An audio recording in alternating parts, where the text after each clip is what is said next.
As the Quran says, God does not burden any soul with more than it can bear. We hope that you have a blessed and fulfilling Ramadan. Peace be upon you all. Ramadan Mubarak. As Muslims across the United Kingdom and the Commonwealth observe the beginning of the holiest of months in the Islamic calendar, the month of Ramadan, I just wanted to convey my heartfelt best wishes to you all, and to tell you just how much my wife and I are thinking of you at this special time of year. As this would have been a joyous time. Mosques would be filling with life, Muslim families would be coming together to share food and prayers, and many of them would be inviting their neighbors and friends of all faiths and none to join them. My wife and I can only offer you all our kindest and most special wishes, and stress just how greatly the contribution of Muslims to the life of the United Kingdom is appreciated and valued, embodying the Ramadan spirit of charity and selflessness.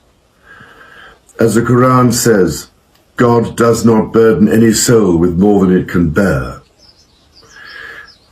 We hope that you have a blessed and fulfilling Ramadan. Peace be upon you all. King Charles's Ramadan message is not merely a gesture of goodwill. It is a glaring symbol of betrayal. A betrayal of heritage, of tradition, and of the very cultural and religious foundations upon which the British monarchy was built. When he solemnly quotes the Quran, repeating, "God does not burden any soul with more than it can bear," he is not offering respectful interfaith dialogue. He is bowing, politically and symbolically, in an act of submission dressed up as tolerance. This is not unity. It is appeasement. It is the act of a monarch who has turned his back on the Christian identity of his nation in favor of political correctness and virtue signaling. At a time when churches across the UK are closing, when Christian values are being sidelined and diluted in the public sphere, the king had the perfect opportunity to stand firm, to reaffirm the spiritual heritage of the nation he reigns over. Instead, he chose to lavish praise upon a religious tradition not his own, while failing to defend or even acknowledge the one that built the very institution he now represents. Where is the same passion when it comes to Christmas, Easter, or defending the persecuted Christians across the world? His silence on those matters is deafening. When he praises the contribution of Muslims to the life of the United Kingdom, one cannot help but wonder, where is the recognition of the generations of Britons who forged the culture, the laws, and the freedoms of this nation? Where is the honor to those who died defending these values in war, or the communities now fractured under the weight of forced multiculturalism? His words are not a tribute, they are a dismissal, a rejection of the people and principles that the crown is meant to protect. This is not tolerance. This is surrender. This is not unity.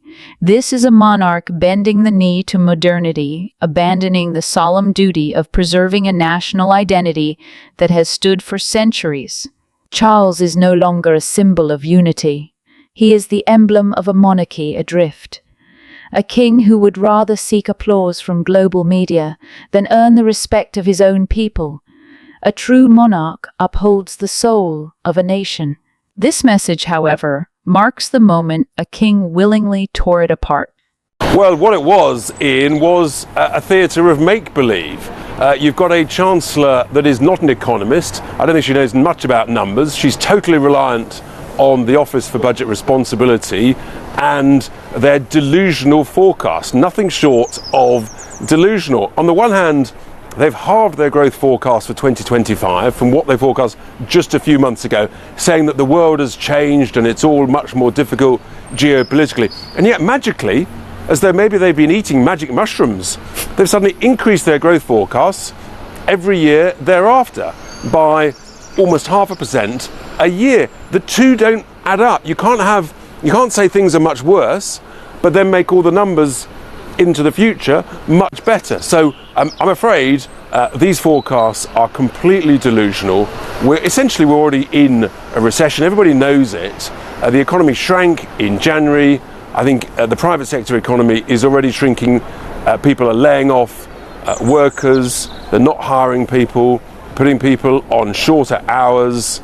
Risk doesn't pay. For too many people now, work doesn't pay. And although the government talks about cutting spending, we know that's not happening because already, just in a few short months, they're borrowing 20 billion more than they forecast just last October. Literally in 4 months, they've had to borrow another 20 billion. And it has to be said that the finance markets in the city, they don't like it. The cost of government borrowing immediately shot up to levels that frankly we haven't seen for some 15 years. So the finance markets are on tenterhooks, and this was a theatre of make-believe, the spring statement. Rachel Reeves' spring statement was not an economic roadmap. It was political pantomime, a shallow performance masquerading as fiscal leadership. Her address to the nation was less of a serious economic strategy and more of what Reform UK's Richard Tice rightly described as a theatre of make-believe. One could barely distinguish whether she was delivering a budget update or reciting a fantasy novel. It was a spectacle of empty promises built on delusional projections and baseless optimism, the hallmark of a chancellor woefully out of her depth. Let's be clear, Rachel Reeves is not an economist. She is not a strategist, nor a thinker of original economic vision. She is a bureaucrat in a borrowed costume, performing a role that demands far more than she can offer. Her complete dependence on the Office for Budget Responsibility, a body whose forecasts have become increasingly questionable, exposes the hollowness of her position. Instead of taking ownership of policy, she hides behind institutions, parroting their forecasts as if they were gospel, when in fact they often border on fantasy. Reeves presents numbers, charts, and buzzwords, but beneath the glossy surface lies nothing but blind reliance on borrowed credibility. There is no bold reform, no real plan to tackle Britain's stagnant growth, rising debt, or crumbling public services. Instead, she delivers carefully rehearsed lines crafted for applause, not action. It is a performance built to pacify the media and please her party faithful, not to lead a nation through turbulent economic times. Her role as Chancellor feels more symbolic than substantive, as though she were selected not for her economic prowess, but for her ability to read a script and smile convincingly under pressure. Leadership in economic policy requires vision, courage, and depth, qualities she has failed time and again to demonstrate. In truth, Rachel Reeves is not leading the economy. She's following, guessing, and hoping, and Britain deserves better than a chancellor who treats the nation's finances like a stage for political theater. With delusion in place of direction and performance in place of principle,